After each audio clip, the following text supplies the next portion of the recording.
Well, hello, friends, and welcome once again to another episode of the 360 Experience podcast. I'm your host, Tim Braheem, and today's episode is with a dear friend of mine by the name of Matt Bassitt. Matt has been in the mortgage business for 21 years as an originator and a leader. And you're going to notice a different angle we're going to take on today's session. Matt is someone who, as I've grown to know, is someone who really embraces some deeper thought, and especially as it relates to mindset and how to live life in a full and meaningful way, and how to really utilize the management of energy in an effective way in his business. So you're going to notice that for the first 30 to 40 minutes of this conversation, we're not going to be talking business, but we're going to be laying a foundation that will transition into business. I think that you're going to learn an awful lot today in this conversation with Matt as it relates to how he dives into life, how he has his routine set up in such a way to where he has a very positive mindset in the way he goes about his life and his business. And I think you're going to find it to be incredibly valuable. Before we begin, I want to thank you for being a listener to this show. I would encourage you, if you're not a subscriber, to please subscribe. The more subscribers we have, the easier it is for me to get great guests like Matt. I would encourage you, if you haven't already done so, to check out the Loan Atlas. It's really having a huge impact on originators' lives. And if you like the show, please go ahead and give us a like, forward it to a friend, make some comments. And without further ado, my conversation with Matt Bassitt.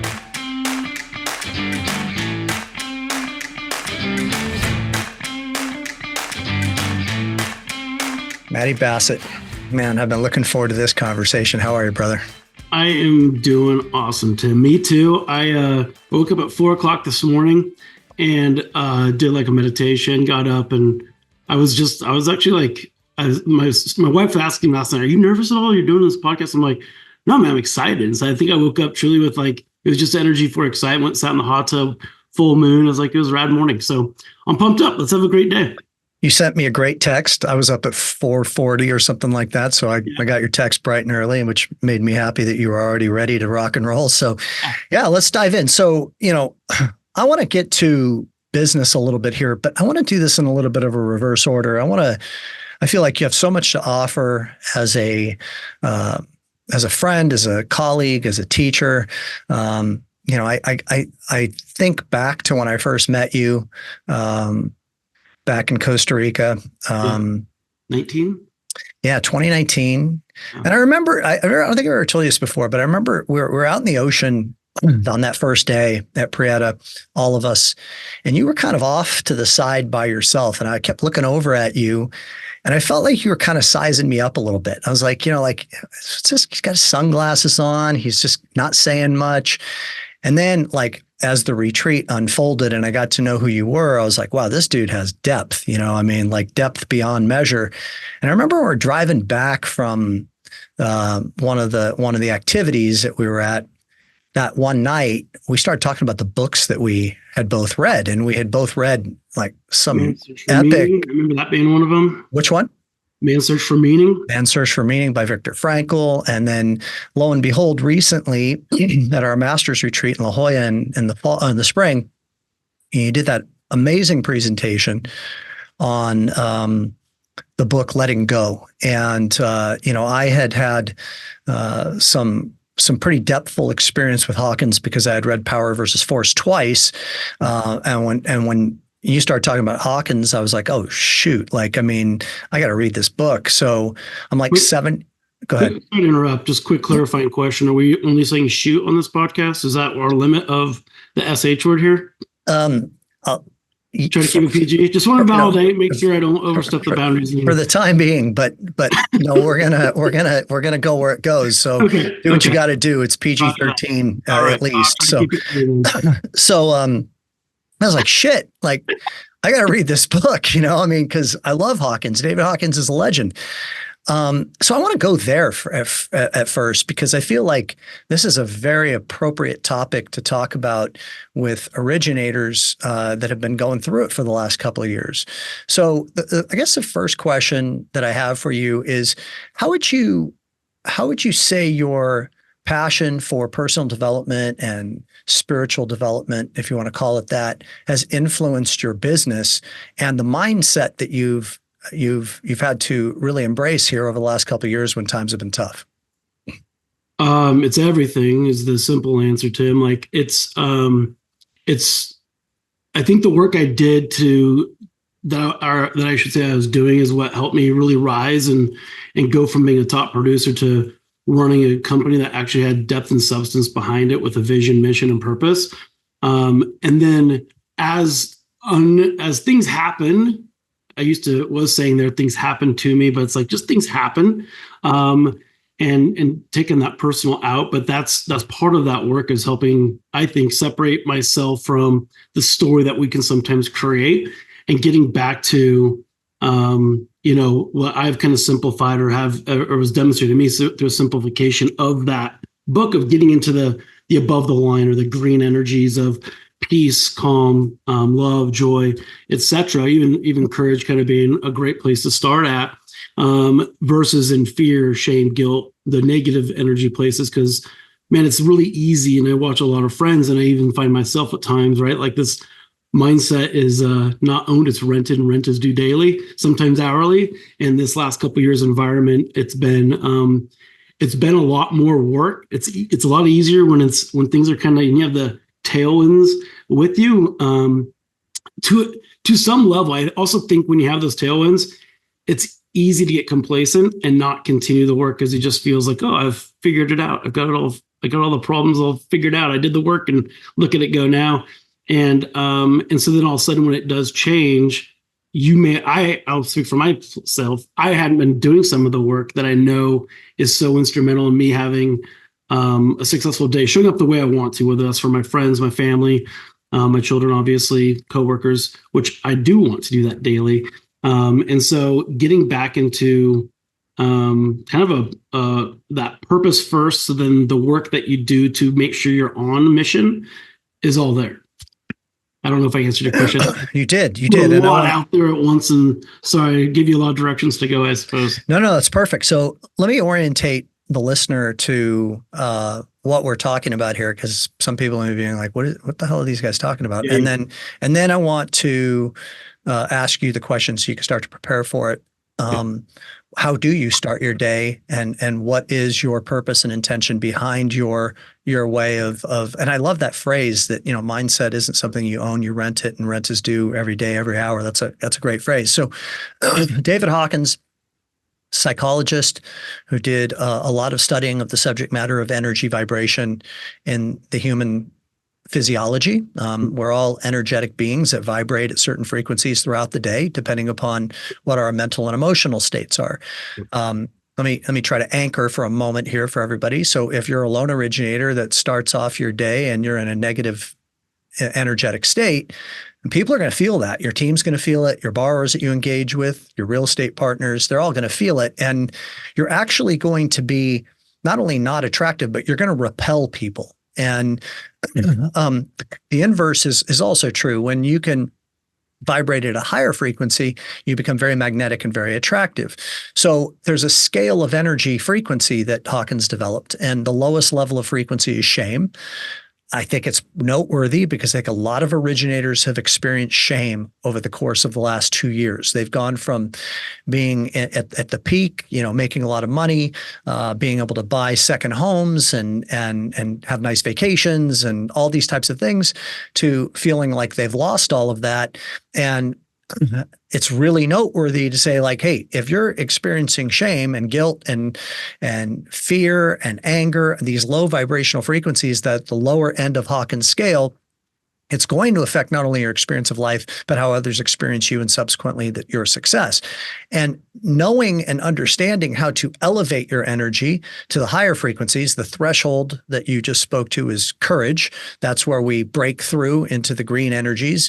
And then from there is, love, peace, bliss, all of these higher energies are that's a practice that is one that I think everybody should be trying to master. And to your point, just when you think you have it mastered, God, the universe, whatever you want to call it, says, oh, okay, well, here's another test for you. Let's see how you handle this one. Yeah. So with that, would you like to add anything to that before we get to the question that I want to ask you?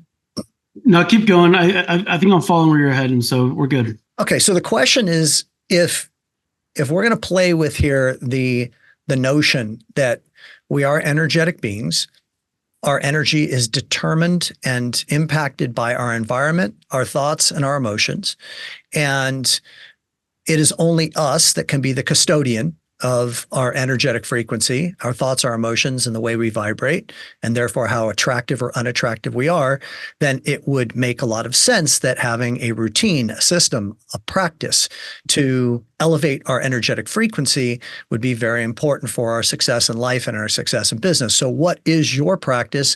How do you go about it? Walk us kind of through, what you try to do to stay in a high vibrational state. Yeah. So I was actually thinking about this being maybe part of what would come up today while I was sitting in the hot tub this morning. So where I do all my thinking, by the way, Tim. I don't know if you noticed that, but I do hot tub thoughts.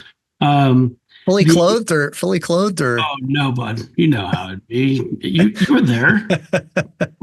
You talked to him. No, it's early in the morning. It's dark. It's fine. There was 2 full moons last night or this morning. So 2 things that come to mind. There's an old quote that when I was just learning how to try to be a really good loan officer, kind of practitioner of my production back in like 2009. I remember hearing a quote that's kind of stuck with me. People don't care how much you know until they know how much you care.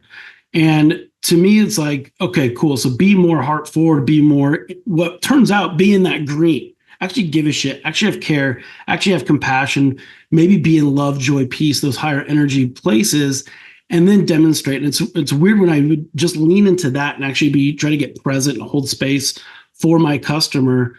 It just made the sales or any information or questions they had just so much easier versus me being the one with all the answers. I mean, we developed it over time with the volume you end up doing. Like, you get better at that craft, but if you care first, the knowledge can actually come later. And then the other piece I wanted to add that came from another great coach I've worked with for years, he kind of defines success as what you're doing and who you're being. So you can say and do all the right stuff, have the right, scripting and all that. But if you are in shame or guilt, it's felt before whatever you say, and everything that you say can just fall, or it's going to take a lot more work to get that done. Versus if you are in a space, you've done the work to get into the green, you can actually be in confidence or happy, or at least have the courage to step out of your shame for this conversation. If you're applying it towards like work or loan officer skill set, or even leadership skill set, detached from whatever's going on in you to be in that place of courage to step up. All of a sudden, now what you're going to do that we've done all the work and coaching to be practically to do the right next thing in the right space, you're going to have way, way, way more success. So, and then to answer your question, what do I do? So I didn't always do this. Obviously, all this work, honestly, Tim, comes all the way back from having to go through a very traumatic event, like as often shifts do happen. For me, I lost a really close friend to suicide and was one of the few people that found him and tried to resuscitate him for 25 minutes in the snow, had to smash him out of his car. It was the worst day of my life, January 20th, 2017. So that was the day where it was a surrender of, I've got it all figured out. Just ask me. I know all the answers. Unless you Google it, then you'd find there's other answers. But from that mindset of like, I got this, to I don't know shit. So that's when it was like, I'm going to lean in, reach out, get coaching, start reading books. I wasn't a reader before. Now I'm not an avid reader, but I read. I like to learn. I like to grow. And I had the opportunity to go through a program called Save a Warrior that helps veterans struggling with PTS and the suicide epidemic. As a veteran, but not one that never had PTS, but I was a fundraiser and did a lot of growth in that. So I was already connected to the space. And then when I lost a friend to it, I was like, I knew exactly where I could get some more resources. And I was a wounded healer with a lot of these other men and women that have gone through that program. So I've had a lot that's kind of brought me to this space. And I hate to give all that background, but I think it's relevant from the standpoint in that development, in that search for meaning to the other book, right, that we talked about. I listened to a lot of podcasts, and back then, Tim Ferriss was kind of the number one podcast going on, and he would interview, the best people around the world and whatever their facet of life was. He always at the end asked these questions: "What's your favorite book? Do you have a routine?" And he was basically building what ended up being one of his other books, The Tool of Titans. But I was kind of collectively putting it in my mind before he ever wrote that book, and I'm like, man, I noticed all these people meditate. I know all these people have a morning routine. I know all of them have a dietary practice, one I don't listen to very well. And then one is, what was the other one? I said meditation. Yeah, there's one other one that I'm sorry if I can't recall right now. But through that, I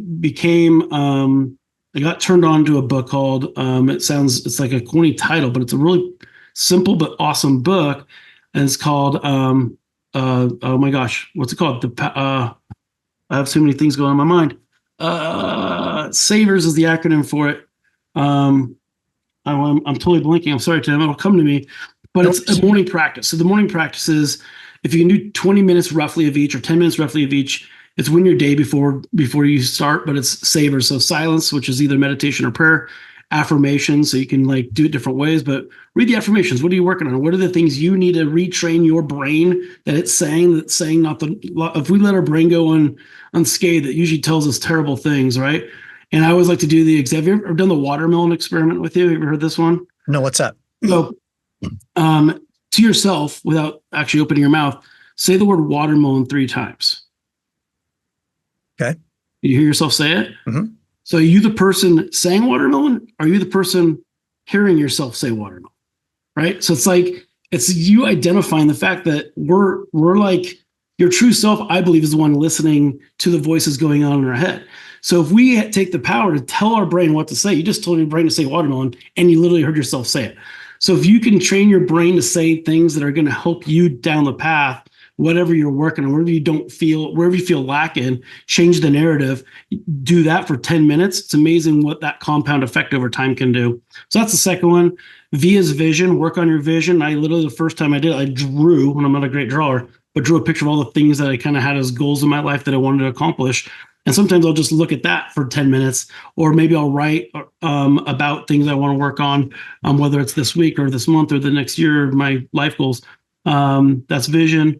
Exercise, so 10 minutes of getting your heart rate up, 20 if you can. A lot of times I'll go for a walk and listen to an audiobook because one of them's reading. Say the exercise R is reading, and then the last S is scribing, because the W didn't work as for an acronym for writing.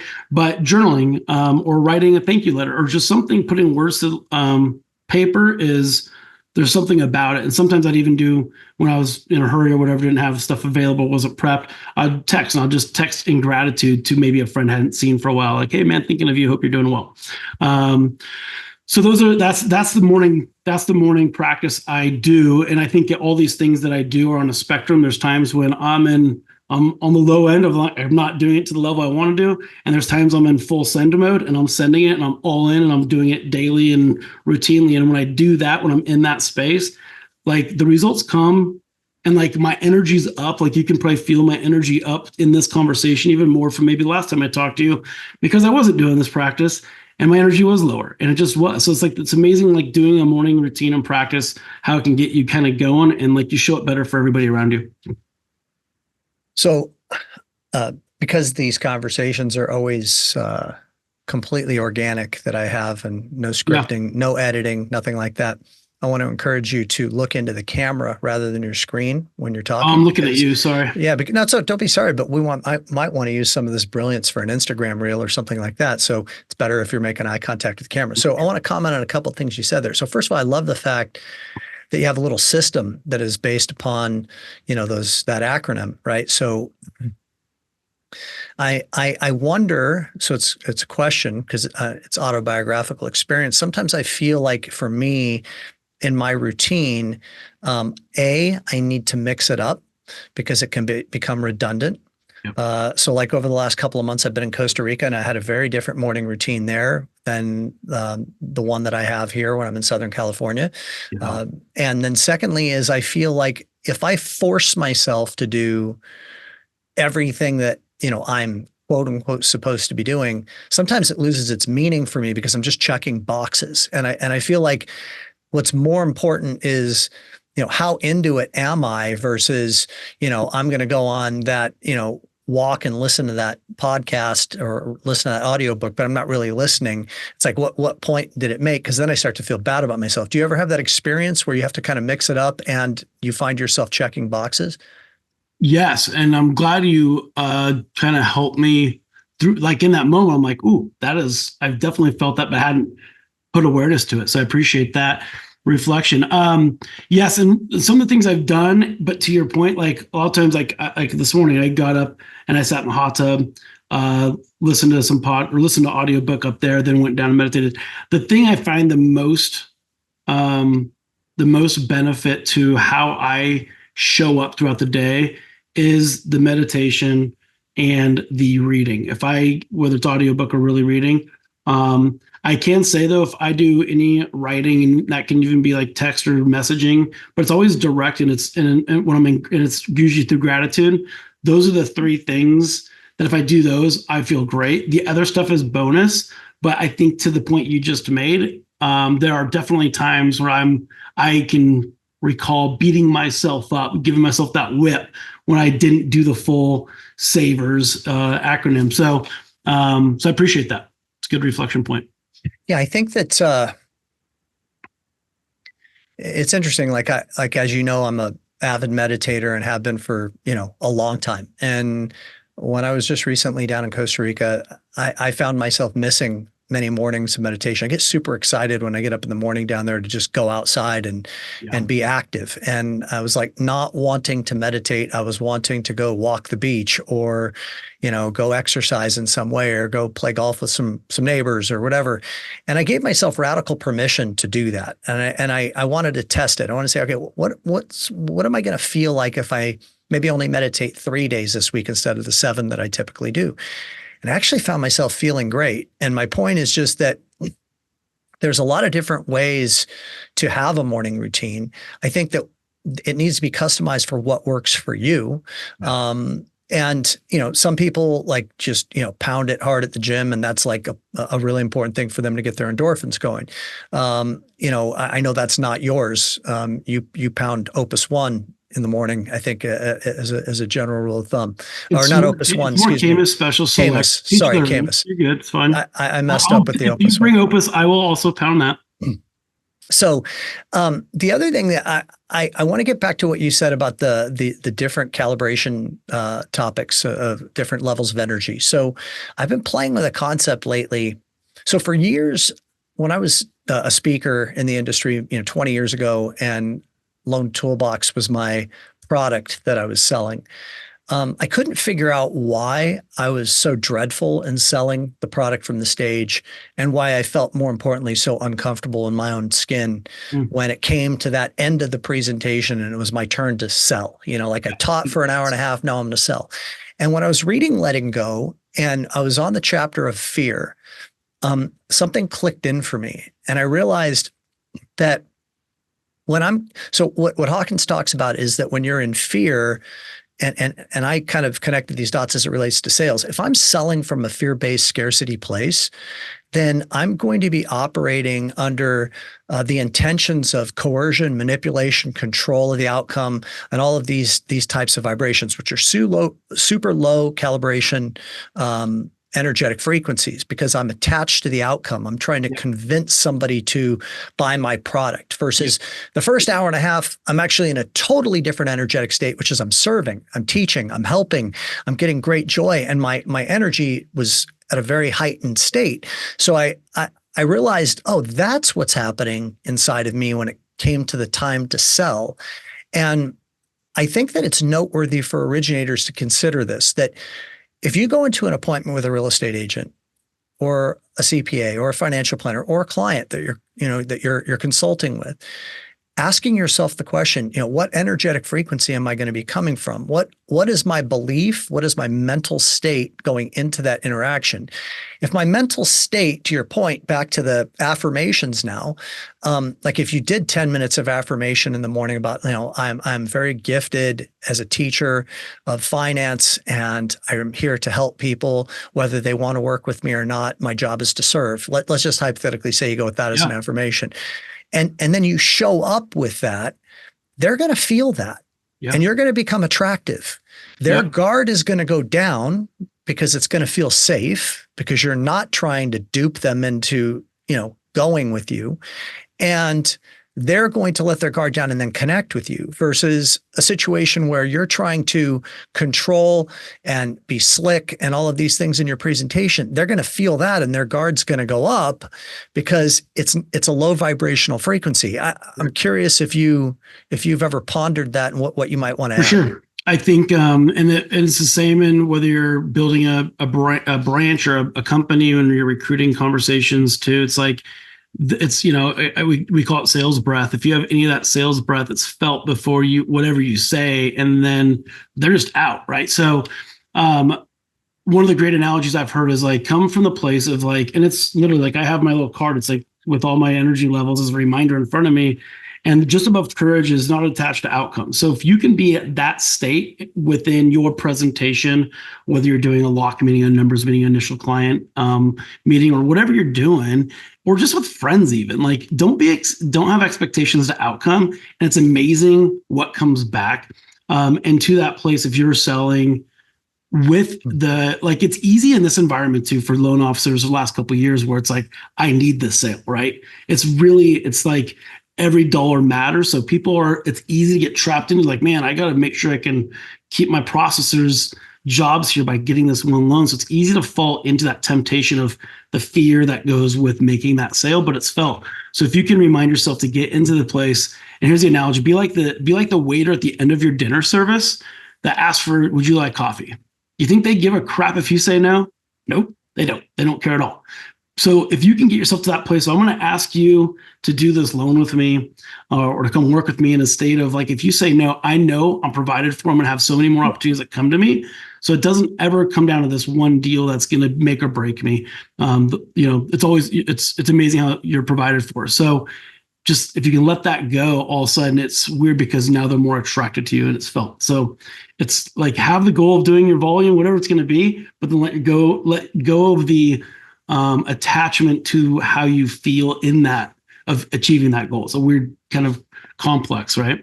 Well, it's kind of antithetical for most people to think this way, right? Because we're so wired and conditioned based upon past experiences that our quote unquote success in life is based upon our hard work, our commitment, our planning, our conquering the objective, right? Yeah. But what if it wasn't that way? What if it was that you're actually infinitely more magnetic and will be infinitely more successful if you could trust that if all you were doing was serving, that you wouldn't have to worry about yourself. And this is why I used to say this, not really articulately said, but I mean, I think you'll get the point. Like the loan originator that does 25 deals a month is a far better originator than the one that does 5, not from the fact that they're doing 25 versus 5, but who they are. Because they have a huge pipeline. Because when you have a huge pipeline, every deal is not so important. So you can naturally come into it with a little bit of an I don't give a shit attitude. I mean, yeah, you care. You want to, every loan means something. But when you're doing, when you've got 4 loans in your pipeline and I've got a consulting appointment right now, yeah, it's very tricky because you can get really fixated to your point on the outcome and then put yourself into a situation where your vibrational frequency is not attractive at all. Yeah. And I love that. What did you call it? Sales breath. That's it's a great phrase, man. Yeah.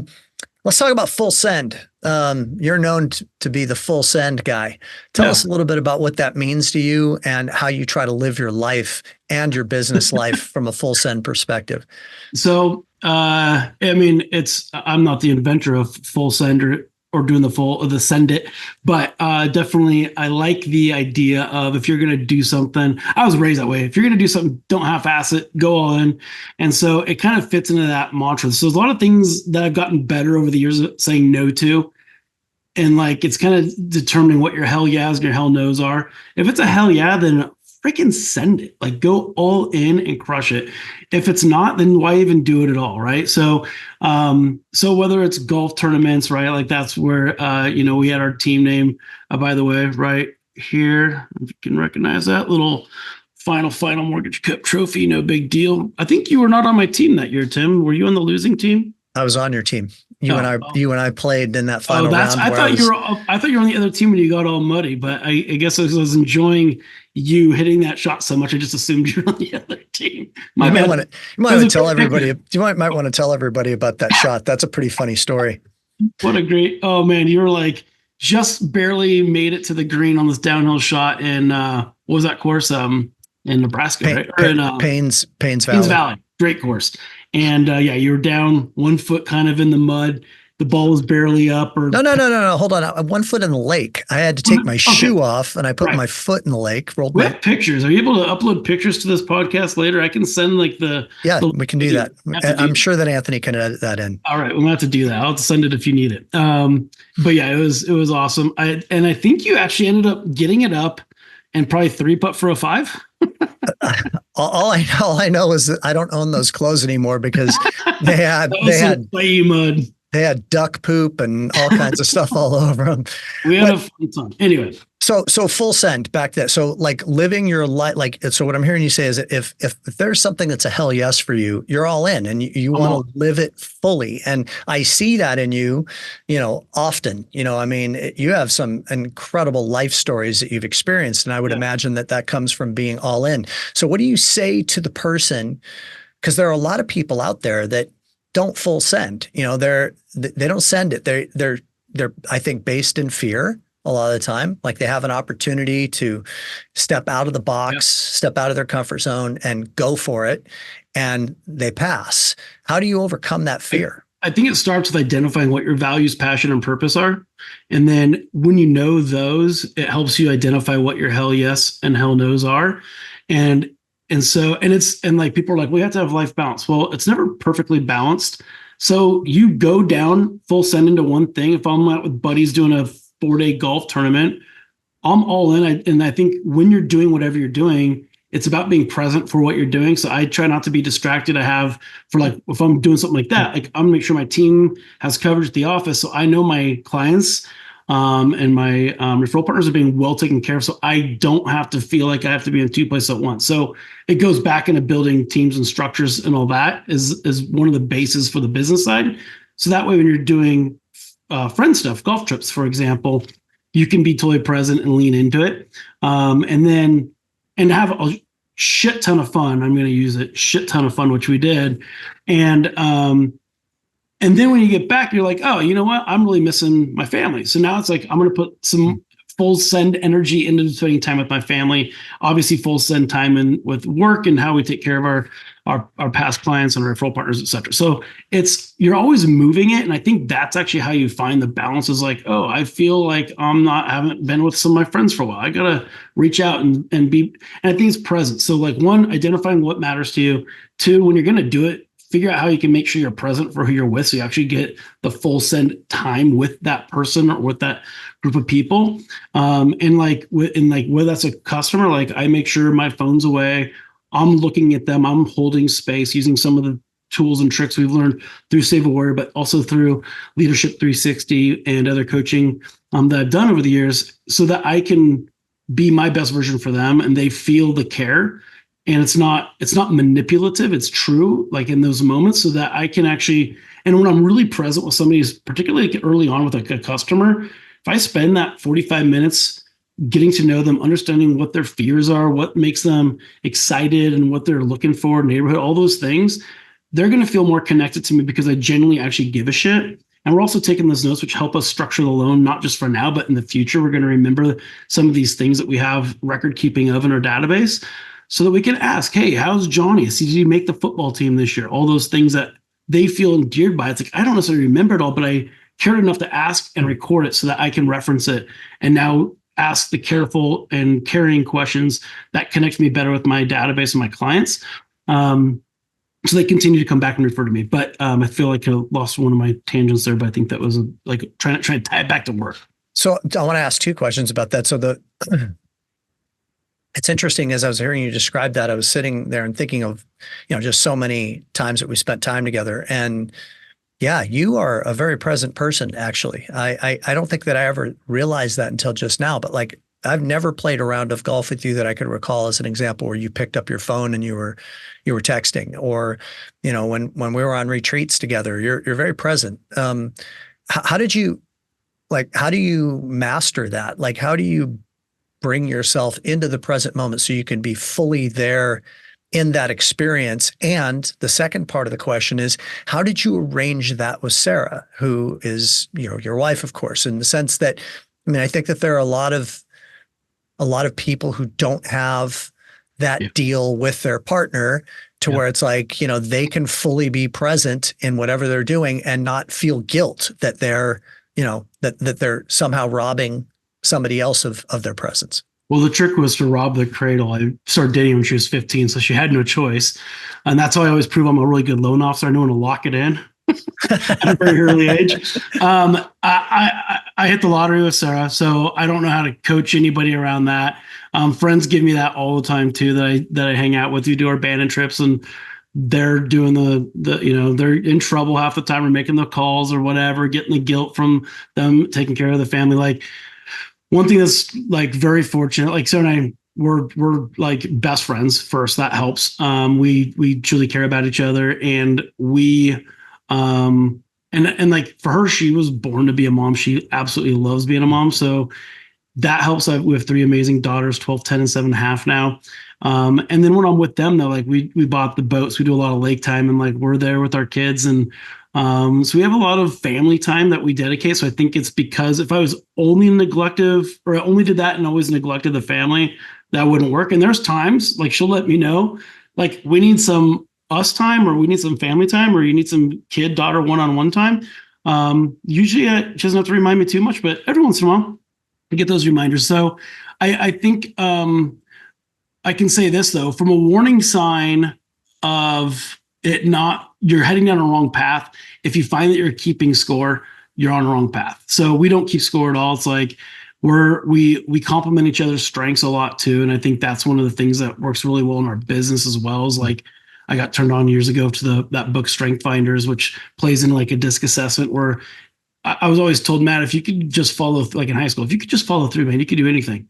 And I'm like, well, it turns out, I found later, it's like, I'm not a follow througher. I'm a visionary. I'm an ideas guy, and I need to team up with somebody that can help me follow through on the ideas I want to do. And luckily, our marriage complements itself in that way really well too. There's things I'm really good at, and leading our family and creating a plan and a vision. And she's a really great executor. So I think we just kind of lucked out, because we did get married very young. Well, she was 21, I was 23 when we got married, but started dating when she was 15, I was 17. So we've been together a long time. And but we've grown together, and it's cool. And there was times where I had fear around that, because I was starting to do all this work. And then I was like, we're kind of separating from that. But luckily she leaned in too, and has done some of it now with me. And so it's helped us really grow stronger together. I'll comment on some things that you said there, and then I want to go back to the subject matter of presence and any suggestions that you might have for the listener as to how to become more present, because I think that is a practice as well. One of the intelligent things I think that I did when I finally left being single and entered into my relationship with Liz is, when I first met her, I mean, I have a coach, her name is Nicole, and we, for 10 years I was single, and we talked a lot about relationships. And she said, she posed a question to me, what are the rules of the relationship going to be when you find a lady? And I was like, what do you mean by the rules? And she's like, what are the rules? Like, how do you communicate with each other? What are the things that are near and dear to you that you want to get out on the table early? So if the person is okay with it, great. There's an opportunity here for a relationship. If they're not, better to know now than 2 years into the relationship when there's anger and frustration and all that. So I told her, when I first met her, I was like, I am the kind of a person that when it comes to my work, I need to be left alone. Like, I need to hole up and crank through my work. And I don't like multitasking. I don't like being bothered. I know some people might find that to be frustrating, but that's just me. Like, so if we're going to have a relationship, I just want you to understand that. And I want to make sure that you're cool with that. So I don't have, issues with this subject matter, 3 years from now. And to her credit, not only did she opt in, but it's actually been super easy. Like, I mean, she just knows when, if I may say to her, like a day like today, when I have a full day, I'm like, hey, babe, I'm off the grid today. Like, I mean, please know that if I don't get back to your texts or anything like that, it's not personal. I'm head down. And my point in bringing that up is just, I think that a lot of people enter into these relationships without there being what are the rules of engagement in the relationship. There aren't agreements that are forged. Right. So for those that are listening that are, maybe saying, well, how do I deal with that now that I've been married for 17 years? Well, you deal with it today by having an honest conversation about it and saying, hey, I think that we should probably visit this. We should have visited this a long time ago, but let's talk about, what the rules are. Because to your point, like you got your buddies that you're playing golf with and they're in trouble. And I don't ever see you being in trouble. I mean, not that I have that much inside information, but it seems like you're pretty free to have your time with your friends and to send it, if you will, into that experience. So, I mean, to be fair though, she does get me, so what a prize. Yeah. Well, I mean, that's I'm important funny, too. but yeah, no, like we're totally dedicated. I didn't mean to interrupt you, but I want to add one thing, and because you were tipping on it, I think vulnerability and authenticity with honest conversation and just being willing not to be right, but to like say what you're feeling. And it's hard to create that framework, but we've been able to do that like over the last 5 years that we didn't have the first 15. We meshed really well, but anytime there was something that we were out of alignment on, it would get to a place. And a lot of times, like I can even think of recently where all of a sudden I'm like, I can feel myself getting mad or something internal or some lower fear energy, whatever. And like your brain will start to like make you want to put it on them. And then that realization, it's like, it's something going on in me. So like, let's clean up my side of the street. And then through that, it's like, this is what I'm feeling or what I have going on in me.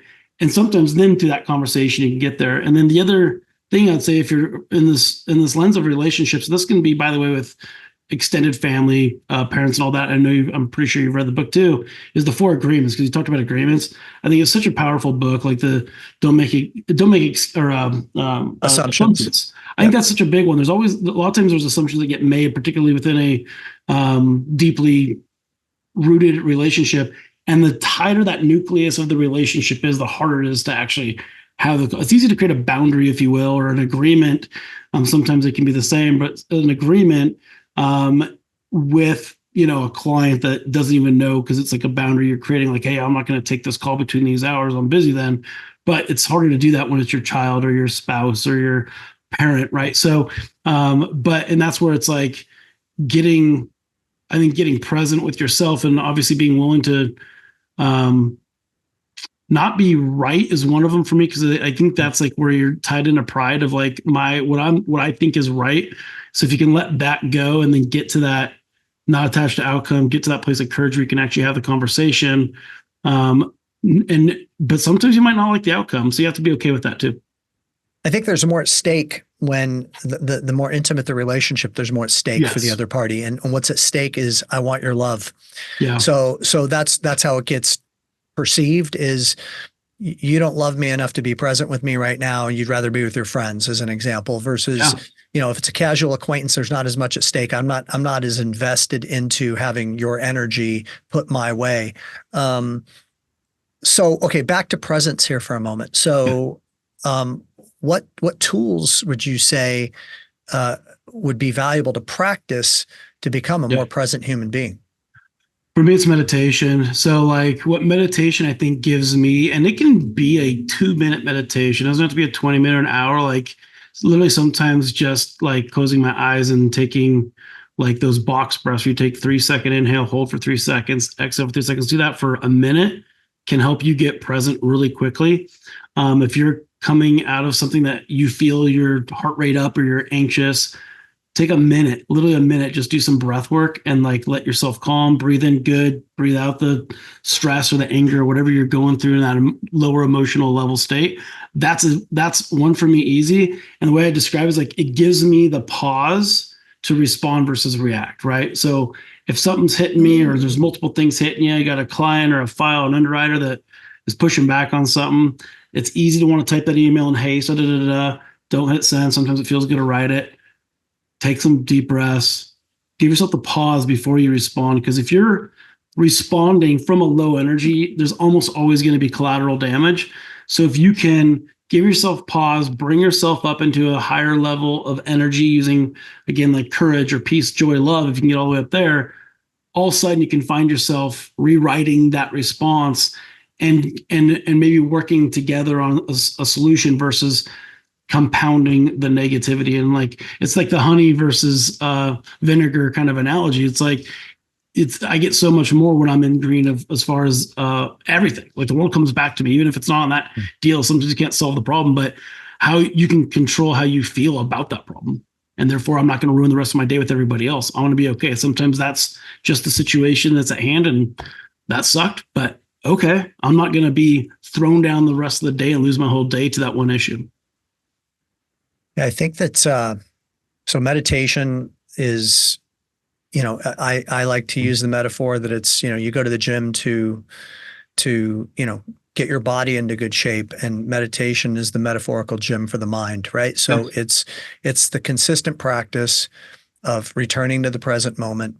And what ends up happening over time is you start to really become, in a good way, quite addicted to being present, where you notice the feeling of, wow, I'm really not present right now. My mind is super active and it's all over the place. And I'm caught up in attachment and fear, and I'm into the future, and it doesn't feel too good. Most people don't realize that it doesn't feel too good because they're in that state all the time. I used to be, in my 30s, my late 20s, all the way to like my early 40s, it's like my normal state of being. And I didn't realize that there was a different way to do life that was a much more peaceful thing. And you mentioned pride. That is one of the other lower calibration frequencies within Hawkins scale. And something that you said that I thought was really important was about invested in being right. And there's a phrase that I really try to remind myself of, if I can catch myself in the midst of the chaos, is if I'm in a dispute or a disagreement with somebody, the question is really simple.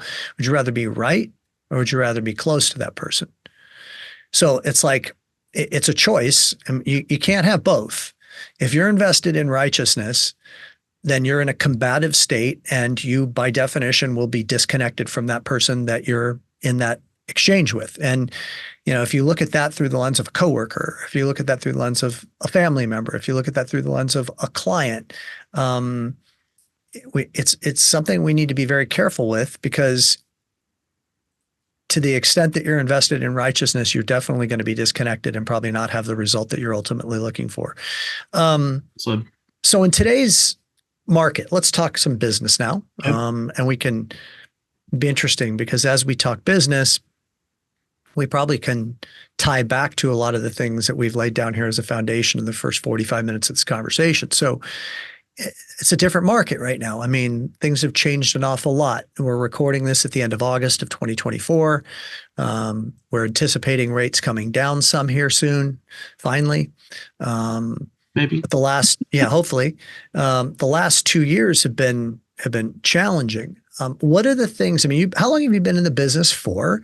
21. 21 years. Okay. Yep. And you still originate loans. I do. And you're a leader of a branch for Northwest Home Loans is our company. Yep. And so you've been around a long time. You've been through a lot of different cycles. Yeah. What's different now in your mind, if anything, from the past in terms of what you need to be doing to be a successful originator?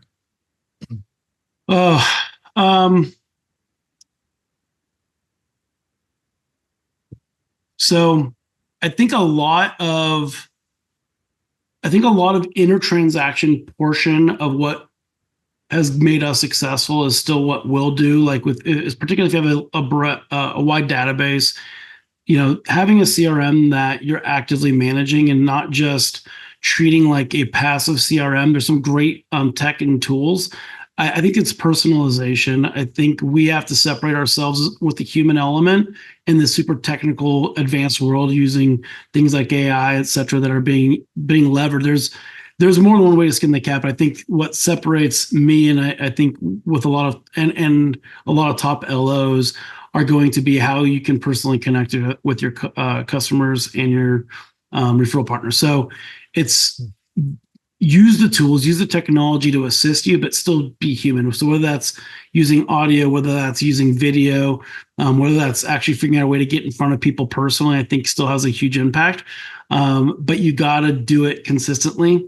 And how you show up, I think, is the part for me that it can be a challenge too. Going back to what we talked about earlier, it's like when I'm present for these other things, and you tease on the fact that I've had a lot of really cool opportunities in my life, and I get a lot of those invites that are just, it's hard. They're a hell yes. But that can sacrifice sometimes with consistency unless you have your teams set up to help manage and run those things for you in your absence, or when my absence when I'm gone. Yeah, I agree with you. And I'm glad you brought up the fact that, technology can be a tool to help nurture connection. However, if you're just hitting the easy button, you're not going to get the same results if it doesn't have personalization and customization associated with it. I mean, this is still, best I can tell, a connection business. I mean, the loan originator that has the most connections is going to be the most successful, whether it be with referral partners or clients. I'll tell you a quick story. It's not totally applicable, but I think you'll find the connection, which is, so I just entered into escrow on the sale of my house a couple of weeks ago. And we got to a point where, the deal was made, and then the inspections happened. And you know how these inspectors are. I mean, they're paid to find problems that don't exist. That's how they end up getting, paid money to do the repairs on a chimney that is perfectly fine. Yeah. So the inspection due date hits, and I get a request for repairs of $87,000. Oh, lovely. Yeah, lovely. Exactly. And I'm like looking at this going, oh man, this deal is going to fall out. And I'm reading through all the inspections, and I don't agree with 80% of what they're saying needs to be done. I mean, I know the house well, obviously. I've lived here a long time. And I think that it's just bullshit, most of it. So I could have countered back with, I'll give you 15 grand or whatever the number was. But I thought about it, and I was like, I need to do a video. These people don't know me. What had happened actually is they found sandbags on the side of my house. Okay. And I had those sandbags delivered by my gardener about a year ago because, of El Nino. And I was like, I'm not in town a lot of the time. I just want to make sure that the home is safe, that there's no excessive water drainage. But they, took that as there's a problem with drainage on this house, and he's had flooding, and that's why he has sandbags. And we made up all kinds of stories and freaked out. So I decided I'm not going to counter back in writing the impersonal way, to the point that you made and that I'm trying to make here. I'm going to do a video, and I'm going to introduce myself, and I'm going to tell my realtor, look, my counterback is a video. I want to talk with them, So I recorded like a 6-minute video introducing myself. I was super friendly. I told them, when I saw your counter for request for repairs, it really kind of threw me off, but I've had an opportunity to sit with it and feel into what you must be feeling, and try to put myself in your shoes. And I want to explain to you that some of the things that you're worried about, I don't think you need to worry about. And I went into this whole thing where I went through each report and explained it. And the counter back at the number that I would counter back at, they literally signed my counter back like in an hour. And they told me the other day, they're like, your video made us feel so comfortable, made us feel so safe. We felt like, oh, wow, we actually get to see who this guy is that we've been negotiating with for the last 10 days. Right. And that's an example of using technology to forge deeper connection, and to build deeper trust. So like, you may want to comment in a second on that, but I would pose to the listener, like, how can you use technology in creative ways to build deeper relationships? So you talk about like hitting somebody in the morning with a text, which you've done with me before, and it touched me very deeply. Like, you could also do a video, like just, hey, I was thinking about you this morning. I just wanted to say hi. I mean, what if you're nurturing your database that way? A couple of videos a day to past clients. But do you have anything else you'd like to share? 100%. So there's the friend one and there's the business one. So I'll go to the friend one first. The friend one is if, for example, I have like a 30-minute drive between work and home. So that's usually my time to make calls. If I'm not like listening to a podcast or radio, just want to sometimes have me time.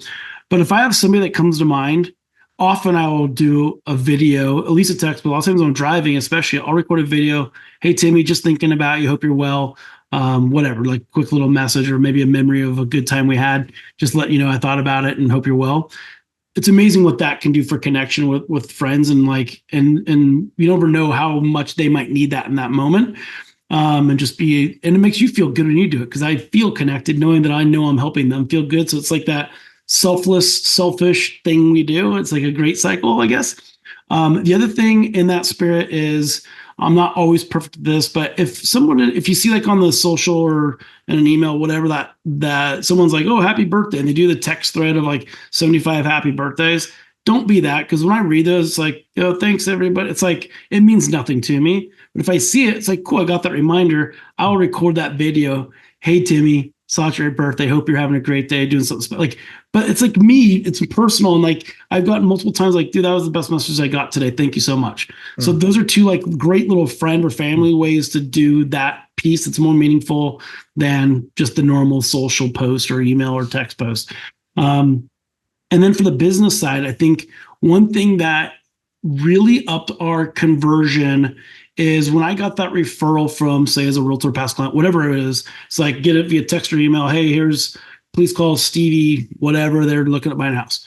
So I'll call Stevie, have a conversation. When I'm done with that call, and as a reminder, I live in Bend, Oregon. We're kind of an outdoor mecca. And a lot of times we're out golfing or out floating the river, out around town. It's just a cool town. And people are moving here for the lifestyle.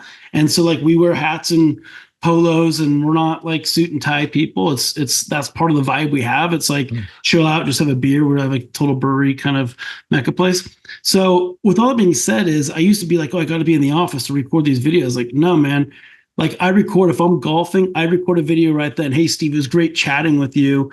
I just want to put a face to the name. I really look forward to working with you. If you have any questions, feel free to refer to my team. As you can see, I'm out right now. But I don't have to say the last part, but I just want to connect with you. The fact that I'm doing that while I'm out playing, if I'm out playing, for example, and like you said, I'm not always doing that because I like to be present for them with, but if I'm just with me or whatever, I will totally do that if I'm not breaking that presence with somebody, because they love the fact that, one, you took the time away to go be there for them, and two, they're like, oh man, that's the lifestyle I'm moving to. I want that also. And so that just a little video connection, all of a sudden it makes them, if like the next move was them to apply or to come in and do like a hopes and dreams conversation, cool, that conversion rate just goes way up. And it's so much. 2 minutes. I was just going to say, it doesn't even take any more time, and it's like infinitely more impactful. Yeah. And you're so right. Like about, like even in our WhatsApp threads for L360, like when it's somebody's birthday, I mean, that thing lights up with a bunch of happy birthdays, but you've probably never noticed this, but I never participate in those happy birthday exchanges. I don't either. I get annoyed by them, actually. what I do is, and I should do a video, but what I do is I voice text the person first thing in the morning when my energy's good. So like right after the meditation, the morning routine, when my energy's up, I'll voice text anybody whose birthday it is, because it's in my calendar. I'm like, hey, Matt, happy birthday, bro, man. I hope you're having a great day. I hope you and Sarah and the kids do something. It's so much more personal. Now, I think video is next level, and I should start doing that. Yeah. But it's little things like that matter. So I want everybody to be thinking that's listening here about, what level of intimacy and connection do you have with your past client database? I mean, one of the things that, the word loyalty is a word that I hear a lot. Like, realtors aren't loyal. My past clients aren't loyal. They're rate shopping the hell out of me, blah, blah, blah, blah. And it's like, well, guess what? Loyalty's earned. It's not a gift. It's not something that you just get handed to you. What are you doing to create loyalty? And I was listening to a TED Talk a couple of weeks ago on the subject matter of connection. And the guy it was a brilliant TED Talk, and the guy that was delivering it said, you need to be connectable. And I think that's what we're talking about here is, are you giving people an opportunity to connect with you? Because when they just get that, boilerplate text from you, that's not connection. But when they get that video from you, and you're, smiling and wish him a happy birthday or whatever it is, or just tell him, hey, it was really nice to meet you. You're making yourself connectable to where they can feel you.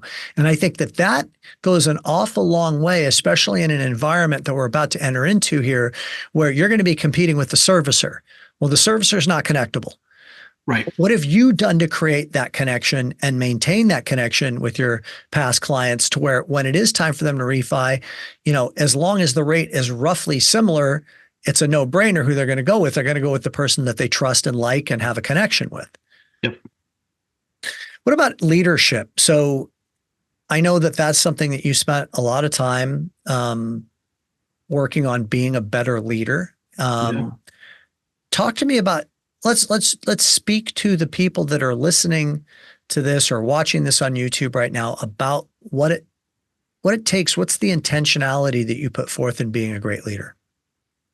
So it goes back to that fateful day back in 2017, where I just came off in 2016 being the top producer in our city, our county, beat out who is a really good friend of mine now, edged him out, but it was like this, woohoo, I finally did it. The guy was always kind of my nemesis, didn't know him at the time. Now we're really good friends, ironically.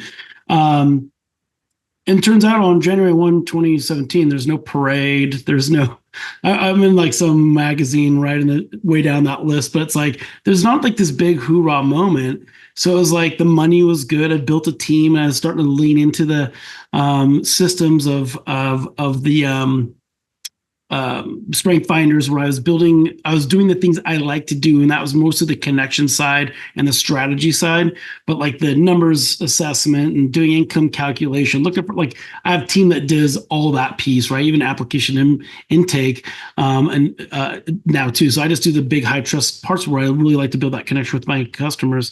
So with that being said, coming out of there, I was like, I honestly wanted to get out of the business. I wanted to save lives. I was part of the Save a Warrior. I was on the board back then. And luckily a great friend that was a coach too is like, Matt, what if when you have 3 little kids and you like to drink Camus on the golf course, and that's not cheap. So you can't just go be a dirty hippie. So what if we connect your passion for doing this life-saving work that Save a Warrior does with something you're already great at doing with the mortgage? I'm like, I'm listening. Like totally was like, that's perfect. So we really built a vision and what is really a mission for us around how we stop using units. We start using the vernacular of we're serving families. So we serve families in a meaningful way to save lives. Like that's our mission. So now we have an easy target. Like every family we serve, we put money back into. Now Warrior Impact, which is our local organization that goes and meets veterans and first responders where they're at. And then we sponsor them to go through programs like Save a Warrior and others, as well as now we're collecting a lot of other nonprofits locally to work with and help provide a lot of service value for our servicemen and women. Because these are the people that put the uniform on, whether they're police, firefighter, or veteran or current active duty military member. And they don't, I can say this from signing up when I was 18 to go, and I was an Air Force reservist, did search and rescue as a crew chief on C-130s for 6 years. And I didn't have any PTS events come from it, but we don't know when you're 18 what you're signing up for. And a lot of people are also signing up with a lot of pre-trauma, childhood trauma. And there's a reason they're joining in a lot of cases to prove something to somebody else, to prove something to themselves, or to escape a really shitty situation. ACA scores are typically very high. So when we have that, and now you compound the elements of war or street violence or seeing accidents as a firefighter or whatever, it's mayhem a lot of times, and it's often not looked at. So my point is, when that becomes something, it's like, I don't care about bringing veterans home, building them a home, let's bring them home, right? That became kind of my mission calling of, these guys deserve this work and deserve to have this opportunity to really live a life that's not in shame guilt, because they get stuck in the shame guilt cycle. And when you sit in that low energy for a long time, that's where a lot of times suicide and homicidal behaviors can come from. So this gives them that leg up. It's honestly like what you did in Costa Rica.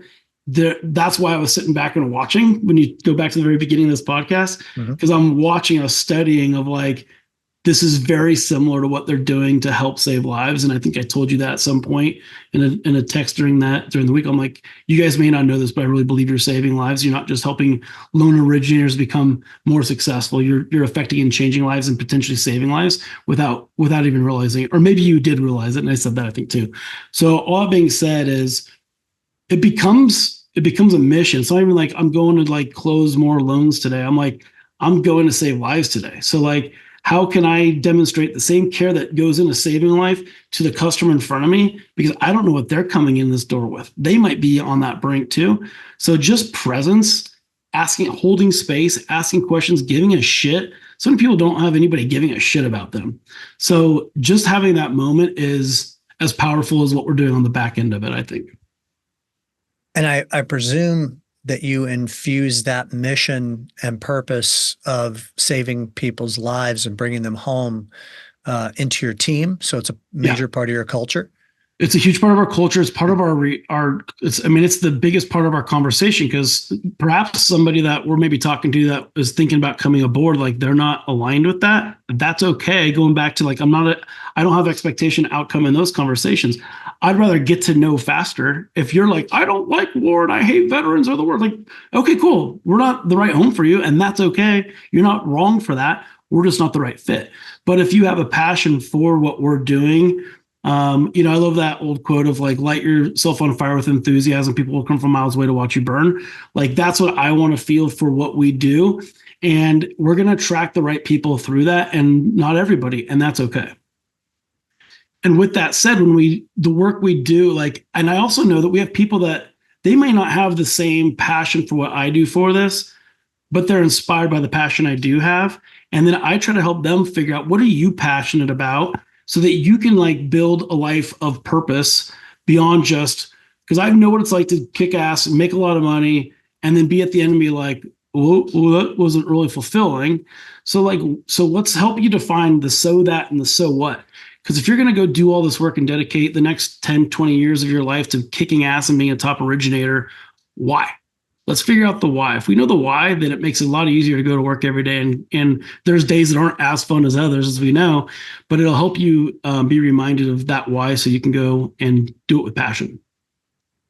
It's really beautiful. How do you help your originators and your support staff with that determination of what their why and their passion is? Is there a process that you have, or do you like, how do you go about that? Not too dissimilar from what we do with our customers, but it's in that it's the present conversation. So we'll do one-on-ones. We'll have group meetings too, but our one-on-ones, it's very rarely around work stuff. It's usually around what's going on in their lives, giving a shit, asking questions around their motivations, their fears, helping them dig into that. And, and we did a lot of that, when they first start, for sure. Like, that's part of what we want. And like, that's part of why I think they're attracted to us as a company is to get more depth than just what are your units, what's your volume, Well, my logic tells me that that's a big win-win combination, in the sense that, if I were working with an organization as a consumer, where whether I realized it or not, but I could feel it from an energetic perspective, that these people were on purpose. Like they have a passion for their job, and that passion is driven by something that's meaningful and purposeful for them. Whether I know the details of it or not is not necessary. It's just that I can feel that they're not just checking boxes. They're not just phoning it in. This isn't just a job to them. They have goals and a mission that's driving them. I'm going to want to work with that organization as a consumer. Like, I'm going to feel their passion and their enthusiasm. Yep. And I think one of the things I've done a really lousy job of, that is on my docket of things to get better at, is telling that story. Because I think there was part of me that, and it kind of goes back into maybe even your conversation about, there was something hanging me up from wanting to tell the story like I just told it to you. Because when I tell it to you, hopefully I know it's authentic. Hopefully it comes across as authentic. I'm not doing this so that I can get more loans, right? Mhm. It's like, it's what I'm doing it for. And because of that, it'll attract what Mhm. it is. If it's real, if it's not real, then it's like you're just trying to put this little thing on sticker on your email so you can feel good about what you're doing. But I think, um, I've had some level of, I don't want people to perceive it as a shtick, because it's not to me. So I've literally, like, if you know me, you know the story. If you've come to our Scotch event, you know the story. But like from our marketing, our branding, it hasn't been a very good. We haven't done a very good job of telling that story. And so I think I'm breaking down that barrier to be able to be like, no, because it's authentically true of what we're doing, and we're going to save more and more lives. And the more people that we can attract on our team, whether that's a client or whether that's a potential loan, et cetera, like, that's going to help us make a bigger impact in what we're doing locally, regionally, and hopefully at some point nationally. Okay, so little coaching moment here, if I may. Please. I was So hoping that that was where this would go. I actually think that your initial I'm sure that there's an equilibrium, or the truth lies somewhere in between, but I think that your initial intuition is something you should follow, because when you go back to the all of these elements of the calibration scale of energy. So if your objective is to utilize your mission as something to market and brand and influence business decisions in this case, then you are coming from control, manipulation, coercion, okay, Yeah. which is a low vibrational frequency. Right. I think that if people, like I said before, it's like they don't really need to know what your mission is. They just need to feel that you are on a mission. And that feeling of you being on a mission is attractive and evokes curiosity. But I think that, I mean, look, let's use an example that I'll be super vague with, but you'll know what I'm talking about. Like, we do something very unique and special in the Leadership 360 program that we don't talk about. Yeah. And when that first was developed, there were several guys in group 3 of L360 that were like, hey, we need to like send this out to our Facebook accounts and our database and tell everybody what we're doing. And I'm like, no, we're not doing that. Yeah. And the reason that I want to do that is because now it loses the intention. Yeah. If the intention is to truly help people, to save people's lives, it doesn't need to be talked about. The minute you start talking about it, it's like now it gets a little bit, the ego gets involved in the equation versus the heart.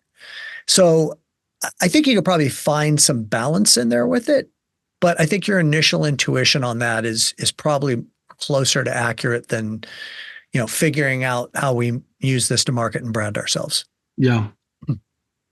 I may follow up with you then, as um if we get something to be like, hey Tim, how does this feel? Like, I want, because you're 100% right. It's why I mean, we've been doing this for quite a while, and I'm like, but I have, marketing people and other folks that people should know this. Like, we should be Yeah. like dominating the VA market. We're the best. Like, we do more for, but like, we do a decent share, but we don't we don't own the market. It's like, and I see other people like marketing it, and I'm like, if there's a level of like that ego kick in, I'm like, we do more. Why aren't they working with us? Like, I get, so you're right. It's working through those things, right, and figuring it out. Yeah. Yeah, there's a nuance in there, I'm sure, that works. Yeah. I totally hear you. Marketing people, they think marketing and they think about like, how do we leverage every marketing opportunity that we can?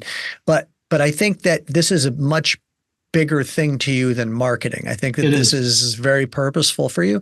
And I would be worried that if you bastardize it by, putting a whole marketing plan around it, that it would lose its purpose. And that's the thing that gets you up in the morning and drives you. But for sure, let's talk more about this. And as you guys develop something, let's nuance it to, I'm happy to participate in the conversation. Okay. So as we wind this brilliant conversation down, and I have so thoroughly enjoyed being with you, there's a question that I like to ask people in most of my episodes, which is, if you could turn the clock back and have a conversation with the 18-year-old Matt Bassitt that was courting Sarah at that time, I think, what advice, from your current perspective of all that you've learned about life, what advice would you give to your 18-year-old self?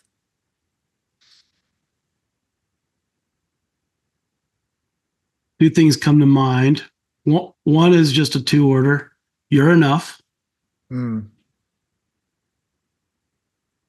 And then, I think like, from a knowing that, I kind of was figuring it out then already, but I was very entrepreneurial, mindset anyway, of like kind of in that strength finders, like be okay with the things you're not good at, figure out who's good at the things you're not good at and team up with them. And then you can crush. So like, yeah, stop trying to get good at the stuff you're not meant to be good at and just find the people that you can team up with. So those would be the two that I think come to mind. Let's let's go a little deeper on the you're enough part. Why is it important for you in your mind to know that you're enough? Because I think that most people, Yeah. including myself, have run into that whether they realize it or not, where they don't think that they're enough. Why do you feel that that's so important for you to know that? I think it's the foundation of what ends up, when people aren't enough, then the fear, anxiety, guilt, shame, low energy pieces come in and they'll take over. And we've all been in places. I think we've all probably felt those times where we've felt those energy places are not good. So seeing people firsthand a lot, be in that cycle, and then watching them discover that they're enough just as they are, and like watch them come out of that. I think it's like the most art, potentially like best advice or best thing you can give to somebody is let them know they're enough. And then we're also in the society now with like social media. It's like, and that we're training people to not be enough. Mm-hmm. Like people in our industry too. So I'd say like, be careful of this. Like when you do those social posts, don't get addicted to the likes and the comments. And like, that's what fills you up, because you're giving your happiness to other people. If you're enough, then if Tim loves me, awesome. If Tim hates me, awesome. I'm enough. Would I rather you love me? Of course. But do I need you to love me? No. Can't think of a better way to end this phenomenal conversation. I don't want to say any more other than thank you for showing up so fully and with an open heart and doing such a wonderful, wonderful job in this conversation, man. Thanks, Timmy. Appreciate you. Love you too, buddy. Love you too, man. And thank you, everybody, for listening in. I hope you enjoyed this episode, and I hope that you're having a wonderful week. Bye-bye.